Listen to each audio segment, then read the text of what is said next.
Halo, coba bayangkan sebuah monster udara sungguhan. Hari ini kita bakal bedah tuntas materi soal Sukhoi Su-35, salah satu jet tempur paling mematikan yang pernah diciptakan manusia.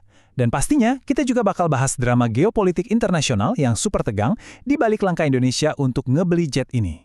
Oke, ini dia peta jalan ulasan kita. Kita bakal mulai dari lahirnya sang penantang utama, lalu ngelihat spesifikasi teknis si monster udara, persenjataan dan sensornya yang canggih, kemampuan super manuvernya, sampai nanti diakhiri dengan drama pembeliannya oleh Indonesia. Yuk, langsung kita mulai. Bagian pertama kita masuk ke lahirnya sang penantang utama. Jadi, Su-35 ini diciptakan buat satu tujuan spesifik, yaitu ngacak-ngacak supremasi udara Amerika Serikat dan sekutu NATO-nya. Jet tempur ini diklasifikasikan sebagai pesawat tempur generasi 4++. Mengutip sumber kita yang cukup kocak, ini maksudnya adalah penyempurnaan generasi keempat dengan tambahan fitur-fitur canggih dari generasi kelima. Dan yang pasti, embel-embel plus-plus ini murni merujuk pada teknologi penerbangan ya, nggak ada hubungannya sama sekali sama tingkatan layanan panti pijat. Kalau kita tarik mundur, sejarahnya lumayan berliku loh. Awalnya di tahun 1983, ada instruksi buat memodifikasi Su-27 yang kemudian disebut Su-27M. Sayangnya, produksi massalnya macet gara-gara Uni Soviet bubar. Baru deh di tahun 2002, Rusia merombak habis-habisan jet ini jadi Su-35S buat ngejar ketertinggalan teknologi barat. Nah, jet ini akhirnya benar-benar ngebuktiin tajinya waktu diterjunkan langsung di konflik Suriah tahun 2016. 2 tahun setelahnya, di 2018, Indonesia resmi tanda tangan kontrak buat meminang jet ini. Lanjut ke bagian kedua, spesifikasi sang monster udara. Pegangan ya, karena angka-angkanya lumayan gila. Biar kebayang fisiknya, coba deh visualisasikan sebuah lapangan tenis standar. Kalau Su-35 ini diparkir di sana, dengan panjang hampir 22 meter dan rentang sayap 15 meter lebih, ukurannya nyaris nutupin seluruh lapangan itu. Padahal ingat, ini tuh cuma pesawat tempur buat satu orang pilot, tapi proporsinya benar-benar raksasa. Berat kosongnya aja nyentuh angka 19 ton. Itu sama kayak berat 5 ekor gajah Sumatera digabungin. Buat ngangkat beban segila ini ke udara, Su-35 dipasangi sepasang mesin turbofan AL41F1S yang tenaganya nggak main-main. Tapi, ada harga yang harus dibayar. Mesin ini super boros. Konsumsi bahan bakarnya cuma dapat sekitar 1/4 km per liter. Jelas bukan kendaraan yang ramah kantong buat diisi di pom bensin biasa ya. Terus, seberapa tinggi dia bisa terbang? Jet ini bisa nembus ketinggian 18 km atau 59.000 kaki. Itu hampir 2 kali lipat tingginya pesawat komersial biasa yang sering kita tumpangi. Sumber materi kita ngasih analogi yang brilian banget. Saking tingginya jarak itu, seandainya ada sapi jatuh dari ketinggian tersebut, si sapi butuh waktu lebih dari 2 menit melayang di udara sebelum akhirnya nyentuh tanah. Benar-benar di luar nalar. Di atas kertas, performanya emang bikin merinding. Kecepatan maksimalnya tembus Mach 2,25, dan dia punya kemampuan super cruise alias terbang supersonik di kecepatan Mach 1,1 tanpa perlu menyalakan afterburner. Jarak jelajahnya 3.600 km. Itu setara sama terbang ujung ke ujung dari Jakarta sampai Merauke. Kalau ditambah pengisian bahan bakar di udara, radius tempurnya praktis nggak terbatas. Oh, satu lagi, mesinnya ini tangguh banget. Baru butuh turun mesin atau overhaul setelah 1.500 jam terbang. Kira-kira setara 10 tahun pemakaian normal. Sekarang, kita masuk ke bagian ketiga. Persenjataan dan sensor canggih. Karena ukuran raksasa, sama aja bohong kalau nggak dibekali alat tempur mematikan. Selain sanggup ngangkut 8 ton persenjataan, Su-35 juga nyimpen satu kejutan di dalam tubuhnya. Ada Cannon JSH-31 berkaliber 30 mm. Desain Rusia ini super efisien.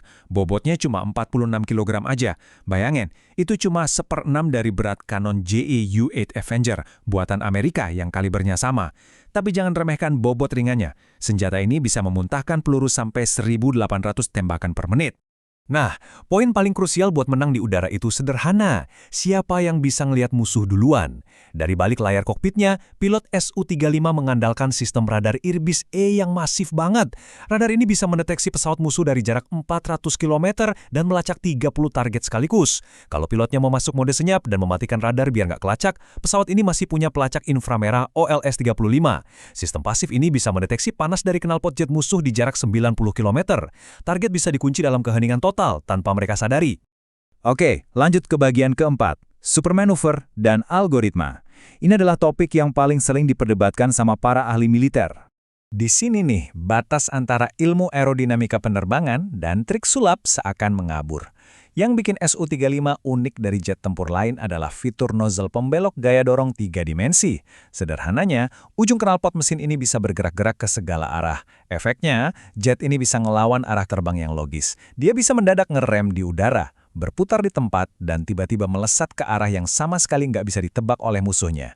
Secara objektif, ini menyoroti perbedaan filosofi peperangan antara Barat dan Rusia. Buat ahli militer Barat, pertarungan jarak dekat atau dogfight itu udah dianggap kuno, nggak relevan lagi di era rudal jarak jauh. Sebaliknya, filosofi militer Rusia tetap percaya kalau kelincahan ekstrim buat memenangkan dogfight itu adalah kemampuan yang wajib dimiliki jet tempur.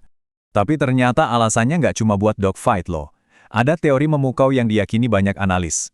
Rudal pintar dari negara-negara barat itu pakai algoritma prediksi matematika yang disebut filter Kalman buat mencegat pesawat terbang berdasarkan jalur prediksi konvensional. Nah, karena pergerakan Su-35 ini super ekstrim dan melanggar nalar penerbangan biasa, gerakannya ini diyakini bisa ngibulin algoritma komputer rudal tersebut. Akhirnya, pelacak rudal bingung dan tembakannya bakal meleset. Jenius ya? Sekarang, mari kita tarik napas dan masuk ke dunia nyata di bagian kelima. Drama pembelian Su-35 oleh Indonesia. Ceritanya begini, Indonesia awalnya berniat mendatangkan 11 monster udara ini buat menggantikan skuadron F-5 Tiger yang udah menua. Semuanya terdengar logis banget, bahkan kontraknya dengan romantis ditandatangani tepat di hari Valentine tahun 2018. Skema bayarnya juga unik luar biasa.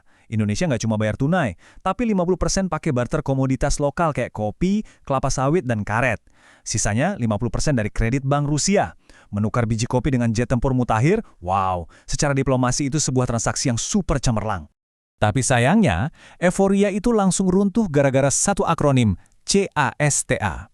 Ini adalah Undang-Undang Amerika Serikat yang secara spesifik dirancang buat menjatuhkan sanksi ekonomi dan embargo ke negara manapun yang nekat beli peralatan militer utama dari Rusia. Ancaman inilah yang bikin kontrak Su-35 Indonesia langsung mati kutu di tengah jalan. Sumber materi kita ngasih perumpamaan yang kocak banget tapi tepat sasaran. Bayangin, Anda lagi pengen beli bakso, ini ibaratnya jet Rusia. Si penjual soto di sebelah, yaitu Amerika, tiba-tiba ngancem Anda. Akhirnya Anda takut, batal beli bakso dan pindah ke warungnya si penjual soto buat pesan soto spesial, yaitu jet F-35. Tahu apa yang terjadi? Penjual sotonya malah nolak dan cuma nawarin Anda nasi putih pakai perkedel, yaitu jet F-16 Viper. Nyesekan. Dan itulah dilema besar yang dihadapi Kementerian Pertahanan Indonesia saat ini. Kalau kita pasrah dan nerima tawaran F-16 Viper, secara strategis kekuatan udara kita bakal inferior alias tertinggal dari negara tetangga kayak Singapura atau Australia yang udah bersiap pakai F-35 tingkat lanjut. Belum lagi urusan ini makin molor gara-gara pandemi kemarin. Bener-bener situasi yang serba salah.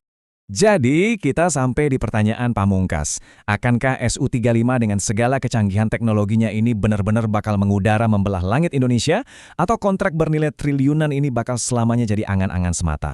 Ini adalah potret nyata di mana mahakarya teknik penerbangan mau nggak mau harus nabrak tembok tebal realitas geopolitik. Sebuah pengingat buat kita, kalau sehebat apapun teknologi, nggak akan pernah bisa lepas dari bayang-bayang kekuasaan dunia. Terus, menurut kalian bakal gimana kelanjutannya? Pikirin deh. Sampai jumpa di ulasan materi seru kita yang selanjutnya.